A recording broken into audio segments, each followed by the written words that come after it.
a good game. I think Texas might actually lose for the first time this season. It seems like it. Now I really wish I would have taken that bet against my cousins on Texas losing this game. I would have made some money. Oh yeah? How much? About $30-40. Hey, $30-40 can get you anywhere, if you know how to use it. Such as?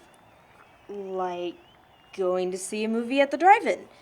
It doesn't cost much to get in, and if it does, you could always sneak your friends in by hiding them in the back seat with the blanket over them. It's like sneaking into Mexico. Then there's food. Now, don't get me wrong, the food at the concession stand is not that bad, but it's pretty expensive. So with the extra $20 I could go to McDonald's and get about 10 double cheeseburgers and a large Coke. Hey, that doesn't sound like a bad plan.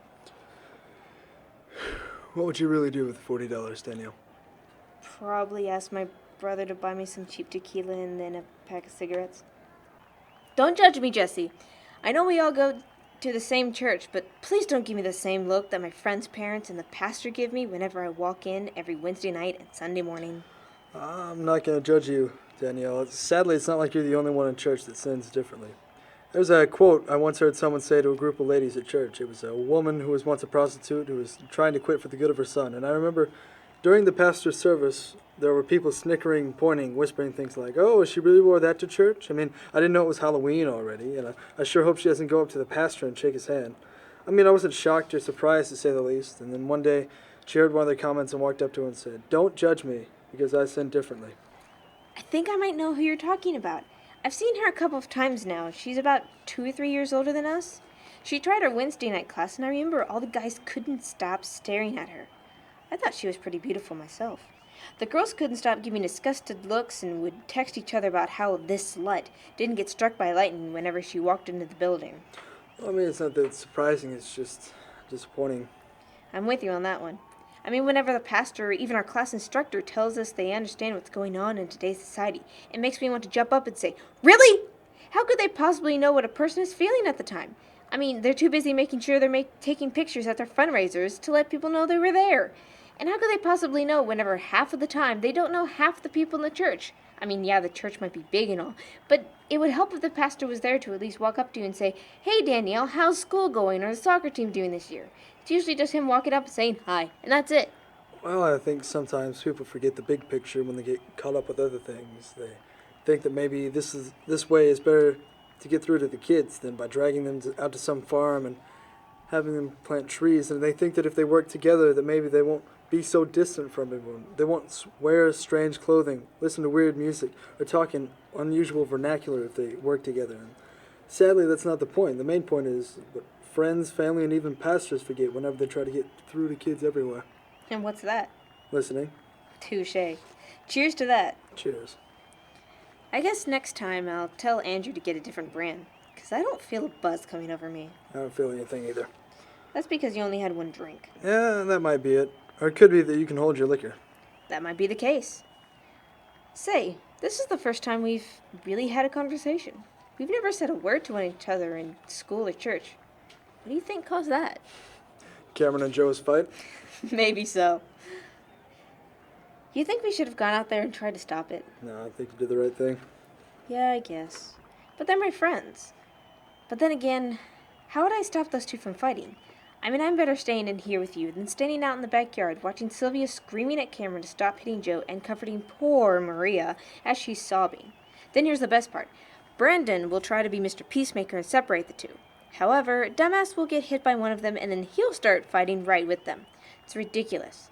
My daddy taught me that a long time ago. He said, don't try to play peacemaker in situations like these. Usually it's the peacemaker who gets hurt the most. Interesting. Exactly! I'm just gonna sit here, drink my beer, and watch the second half of the game undisturbed. Well, hi there, Freddy Krueger. You okay, Cameron? Because you look like crap. I'm fine. I'm going out in the front yard to chill. Well, at least that's over. I thought more of them would. Cameron, wait. Damn it. Where's Cameron? He didn't take his truck, did he? Nope. He just went out to the front yard. Okay, good. I think I better. I really don't think that's a good idea right now. Why? Because he looks like a caveman who just smashed in Barney Rubble's head. I bet he doesn't want to be bothered by anyone. I just gotta talk to him. I gotta go. Why don't you just let him cool off and watch the rest of the game with us? Excuse me? Nobody was talking to you. Relax, Maria. He was just trying to help. Well, I don't need his lip. Actually, where the hell were you when Cameron was beating the life out of Joe? Watching the game. Seriously, Danny? Wow, Danny. Wow, that's all I gotta say. What?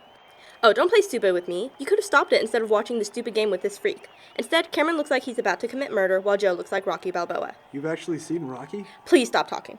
Oh, stop being a drama queen, Maria. There's nothing I could have done to help keep those two apart. Besides, it's your fault anyway. What was that? I said, because it's your fault anyway. I can't believe that. What? That you're the cause of tonight's entertainment? Or that I'm the one pointing it out to you? I can't believe that my own best friend would... Oh, shut up, Maria! Huh? You heard me. Shut your damn mouth. I swear you're like a baby or a 5-year-old who's about to get a spanking whenever her parents figure out it was her writing on the wall. You panic and try to make them feel sorry for you. You sure weren't thinking sorry whenever you wrote on the wall. You weren't exactly panicking the next day after the party. You were actually bragging about how you had the best night of your life. And Okay, I get it. I'm a bad person. I made a mistake. I mean, I liked Cameron. oh, stop it, Maria. I actually did. He just never had the courage to ask me out on a date, and... Actually, he did, but that's when you were talking to Drake. You remember? He was the one who rocked your world. Cameron was trying to talk to you, but you ignored him. Then after Drake started dating Cindy, you thought, hey, Cameron's a nice guy. I wonder what he's doing. I did. I knew after Drake that Cameron was someone who I could trust, someone that I could feel safe with, and someone who just wouldn't make me think twice on whether or not he was fooling around. But then came the party. You knew Cameron was working that night, and you decided your sorry behind couldn't show up with nobody, so instead of calling me, by the way, thanks for the invite, you called Alan, a guy who you had been talking to for 2 weeks. Actually, about the same time you started talking to Cameron. Face it, Maria, you're just sad because you lost the only person who would have probably gave you the time of your life, not just as a lover or a friend, but as a boyfriend or even future husband. Go to hell, you stupid dyke! Forget her. I'm fine. Let's just watch the rest of the game. Or I guess not. Where are Cameron and Maria? Out front. Well, that's probably where they should be. Have you two been in here the whole time? No, we went over to 7-Eleven and robbed it. Okay, smartass. Well, you guys sure did miss a show. 2 dudes fought it out. Gee, what a show. It was more than that, Danielle. Okay, I'll bite. What happened? Well, you know, Cameron came outside looking like something was bothering him, and then Joe came out telling him that it doesn't mean anything. We were both drunk, and I'm sorry. Then Cameron told him to leave and started walking towards the alley, and Joe reached for Cameron's shoulder, and then Cameron turned around and punched Joe in the eye. That's when we took off into the house to get Maria. Yes, well, Maria and I went back into the backyard and saw Cameron and Joe wrestling around in the yard. Maria started screaming and sobbing and telling Cameron to stop it, and then she started yelling at Brandon. Why was she yelling at Brandon? She was asking him why he wasn't trying to stop it. Why didn't he? Well, he thought it was a good match. Soon enough, Maria's sobbing and screaming forced him to run out and separate the two. Cameron, still enraged, swung and accidentally hit Brandon in the nose. When Brandon's nose started bleeding, he started cussing Cameron out and told him to go cool off before anyone else, like himself, gets hurt. And Cameron went back into the house. Told you. If you try to break up a fight, usually it's you who gets a busted nose. Yeah, well, anyway, after Cameron left, Maria went over to check on Joe to see the damage he took. Well, that's very sweet of her. Tell me about it. How bad does Joe look? Just a black eye. Not too bad. Who's winning? Tech, I think. You either know or don't. Tech's winning. So how's the nose? It's great. Nothing to worry about. But, what the hell started that, Joe? Wow. Texas might actually lose. This is a night we sure won't forget. Oh, you bet we won't. No, you didn't answer my question. Tell me, what the hell was that all about? I think I deserve to know since I was the one who almost got a new nose job. So, tell me, what the hell was that about? Anyone want the last beer? Actually, I do, please. Go for it. You probably need it more than I do. I'll stick with Coke. Sorry about tonight, everyone.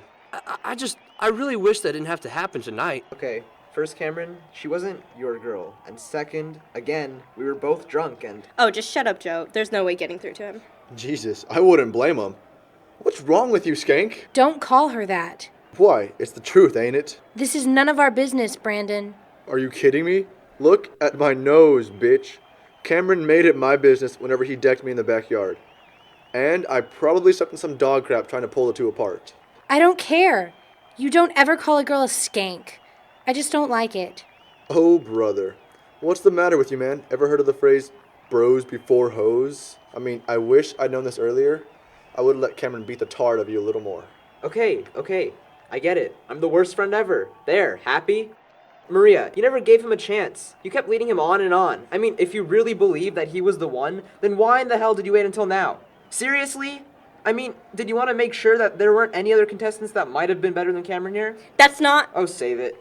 You know, deep in your heart, that there was nothing going on between the two of you. I mean, friendship, if that would have lasted, you'd stop talking to him for a month or so, and then whenever things weren't looking too hot for you, you'd probably think to yourself, I think I'll call what's-his-name and see if we can catch a movie. And yes, Maria, that has happened before. I remember every day the son of a gun was happy that he got a text message from you, and it would all be sunshine and rainbows. And you know, I just hated it. I knew you were leading him on, and I wanted so badly to warn him. I just couldn't. I knew he wouldn't listen to me, so I decided he could learn his own way. Yeah, you sure taught me, huh? Actually, I think I did. What? I taught you not to trust anyone. That the only person to look out for is number one. There are no friendships anymore. No trusting one person or the other. I mean, when I went to that party, I wasn't just thinking, gee whiz, I'm gonna get with Maria. Which I didn't know she was gonna be there, by the way. Yeah, sure. I mean it. I was there with some friends from work, you know, and I saw Maria sitting there on the couch by herself. Then I thought, hey, what's eating her? So I walked over and started talking to her. We went to the backyard to talk, and, you know, some things happened. One thing led to another, and it just happened, okay? I don't know what else to tell you, bro. I was drunk, she was drunk, we were both horny. Shut up! Hit twice in the same spot. What a night. I hate you. That's not what you were saying that night. Okay, look, I'm sorry. I shouldn't be talking like that to the mother of my child. It's not your child or anyone. I'm taking care of it in the morning. The hell you are. You can't tell me what to do. If I want to take care of it, then I will. You selfish bitch. Excuse me? Just because things aren't looking too hot for you, sweetheart, doesn't mean you shouldn't end a child's life for it. That's right, Maria. The child didn't ask to be born, and... Oh, really, Sylvia? Like I'm supposed to take advice from you? The person who always speaks up in church, or who'd be the poster child for, gee, I wish my daughter was like her.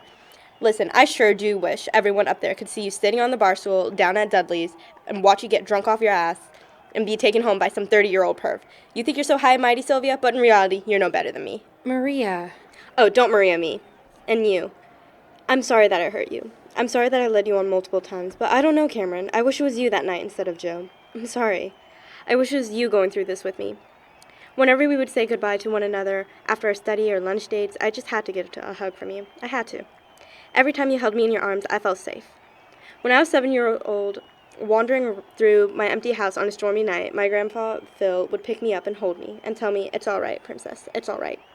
Every time you held me, I felt like you were going to tell me that, telling me that I was going to be okay, and that no matter what, we'll get through it. I guess I saw you more as my guardian angel instead of a lover, and for that, I'm sorry. I understand. I'll text you in the morning or something. No, Maria, you can't do this. Give me my damn purse back. What the hell are you doing, freak? Something that needed to be done. You're a freak. Nobody likes you. The only reason you're here is because it's out of pity. I don't want you here, and I knew you were a perv. I wasn't trying that, Maria, and you know it. I think we both know what you were going to do.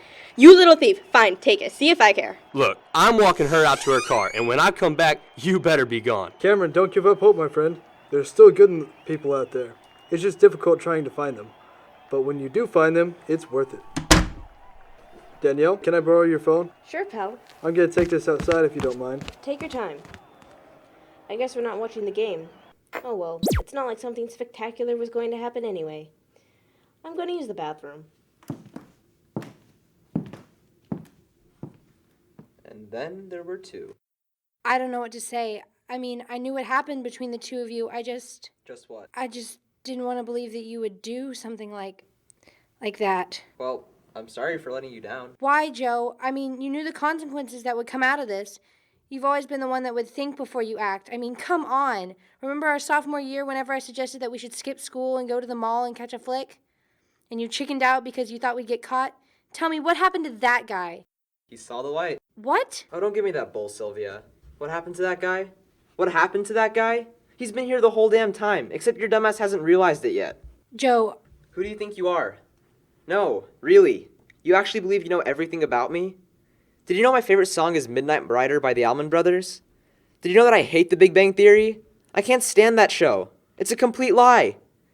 Did you know what my favorite movie is? It's Good Will Hunting. We watched it 3 damn times. Did you know I hate watching the news because nothing good ever comes on? It's always something. It's always like some poor sap shot some kids at a school or university. Riots, mass murders. I'll stick to watching the shows like The Simpsons over watching trash like that. But I understand what you mean by what happened to Joe. You missed the timid guy from high school. The one who would listen to your BS and would always be there whenever things weren't convenient for you. Maria's right. You are no different from her. Nobody is. I mean, no matter who you are or what you do, you're no better than the guy sitting next to you on the plane or in the restaurant. The more that people see it that way, the better they'll be. The more they won't look at themselves as the heroes of their own stories. Do you know why I read books all the time? It isn't for the pleasure of a good book. It's for an understanding. Yes, an understanding of life. There were times in my life that I wondered if anybody else felt the same way that I did about war or racism, parents, friends, women. God, I loved reading Fitzgerald, Hemingway, and O'Neill. They told the truth. They didn't end their stories in some kind of fantasy where everything was resolved. I guess in their works, I wanted to feel like I wasn't the only one who felt like they were an outsider. I'll tell you what changed me though, sweetheart. This Side of Paradise by Fitzgerald. The book woke me up. It taught me not to spend my whole life searching for answers in books, but experience life. Sleeping with your best friend's crush is an experience? Sadly, yes. It's something I can look back and go, what have I done? How stupid I was. I mean, I must be a downright moron. But that's not it. I wanted to see what's out there in the real world. Not just Texas, but maybe California, or even further. Ireland, Paris, Scotland, who knows? That's why I decided to enlist. Wait, what? That's right. I'm thinking about enlisting in the Navy and head out to a boot camp this summer. Deciding to see what's out there and not stick around this dump. What happened to that whole speech you gave to Cameron about the cons of joining the military and that O'Brien guy? There's a lot of cons for joining the military, and that's what you need to look at first before you join, instead of looking at the pros like some people do. And I did that for a long time. I realized that there are more cons than pros whenever you join the military, and I understood them. I just wanted to just leave and experience what's out there. Who knows? Maybe if I make it back, I could be like Hemingway and write about my time over Iraq or some desert. What about your child? Sadly, I'll probably be like other military dads and just send a check to Maria and probably never see my son or daughter until they're 10 or 13. Joe, do you even care if the baby lives or dies? It's Maria's choice. It's not mine. I can't believe this. I'm sorry, Sylvia. I've always had feelings for you, but you probably knew that as well. Joe, You don't have to Joe me. I probably wasn't your type, or you didn't want to ruin your friendship with me, and all the other excuses that helped you sleep at night. But I know why. It's because I didn't take a chance when I should have. That's why I'm not waiting around for a miracle. I'm gonna make the miracle happen on my own. And yes, I do care if the baby lives or dies. Even though I'm talking a big game of changing, I still care whether or not Maria will let my child live or not. I think I'm gonna go walk over to Whataburger and get a chocolate shake. Any takers? Why not? It's not like there's any action going on here. I think I'm going to leave with Danielle when she gets back from her smoke break. I'll let you know if I change my mind or not. Suit yourself. You ready? Sure. Sorry, I had to. Tell Cameron I'll call him in the morning, okay? Where are Joe and Brandon? They left for Whataburger. You want to go? Yeah, sure. I'm hungry, though. Can we get something? Not Whataburger, please. Fair enough. So long, Jess. It was great talking to you. You too, Danielle. Be safe tonight, will you? Of course, Dad. Man, it got cold in here all of a sudden. There must be an angel in the room. My grandmother used to always tell me whenever there's a cold breeze in the room, then there must be an angel near you. If that's the case, then it's snowing. Bye, Sylvia. Bye, Jesse. See you in church.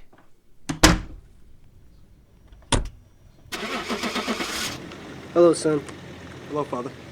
So, how'd it go? Did you find what you were looking for? It was disappointing, but good. How so? I can't explain it, Father. You know I could see everything that was going on in that house. Yeah, so why did you ask? I guess I wanted to hear it from your own mouth. I guess I wanted to hear your thoughts on the behavior of mankind in today's world and how they've not changed. There's always good in people, Father. I know there is. It's just that it's too hard to find it now in these days. Every day my heart breaks from the pain my children cause to the world, to my creation. Every day it's always something. Last year someone asked me how I could save 1 million people from drowning in the ocean, where I couldn't save 40 students from being massacred by a crazed gunman. Sometimes I want to flood the whole planet. You already tried that. And what good did it get me? People still turn their backs away from me. I think I hear my name called more in anger than I do in joy. Yeah, I know what you mean. I kept thinking that my name was being called in that house, but it's just slang people use today. I noticed that you had some beer. No, I had some water. You turned that alcohol into water, didn't you? I might have. You might have also turned Danielle's alcohol into water. Wow. Jesse. What? You and I both knew that if she would have drank that, she would have been the one driving, and then about 10, 15 minutes from now, she would have been wrapped around that tree, and Sylvia would have made it, but, she would have lost her legs. So yeah, I turned the alcohol into water, but I'm not ashamed of doing that. Is that why you took the bag of marijuana out of Maria's bag? Yes. She would have walked to her car, gotten high, and then she would have driven off into that blistering snow, and she would have crashed into somebody, and she would have lost her unborn son. I love you, son. I just don't understand why you put yourself in harm's way just to save people who don't appreciate the sacrifices you make. I mean, every day the world is getting scarier and scarier. You see how people treat one another. Oh, sure, they smile whenever you meet, but as soon as you turn your back, they stab you right in the back. I mean, it broke my heart seeing you in those classrooms. I remember seeing kids pour perfume down your clothes because you smelled bad. I wanted to just run in there and shake them by the shoulders until they realized what kind of person you are. I also wanted to get you some new clothes and better shampoo. But you had to go out in the world dressed like that. You had to see what the world actually was through the eyes of a boy who wasn't blessed with the luxuries of others. You wanted to do this as an ordinary man. Again. Seeing the way they treated you in that house made me want to run in there and smite them and... I understand your concern, Father. I truly do, but you remember what I once told you when a similar situation happened. Forgive them, for they know not what they do. I understand the difficulty of finding a true good-natured human being in this world. It's so difficult, but Father, if a little girl can still believe that everyone still has a good heart, I think we can as well. Now, I believe every single person in that house is good, but they've just lost their values. It's like forgetting a song, but once they remember where they left it, they remember why they fell in love with it. I hope you understand that, Father. Sadly, I do, son. And like you, I will continue waiting for the lost song to return to me. You want to get something to eat? Sure. I'm thinking Whataburger. How's that sound? Terrific, actually.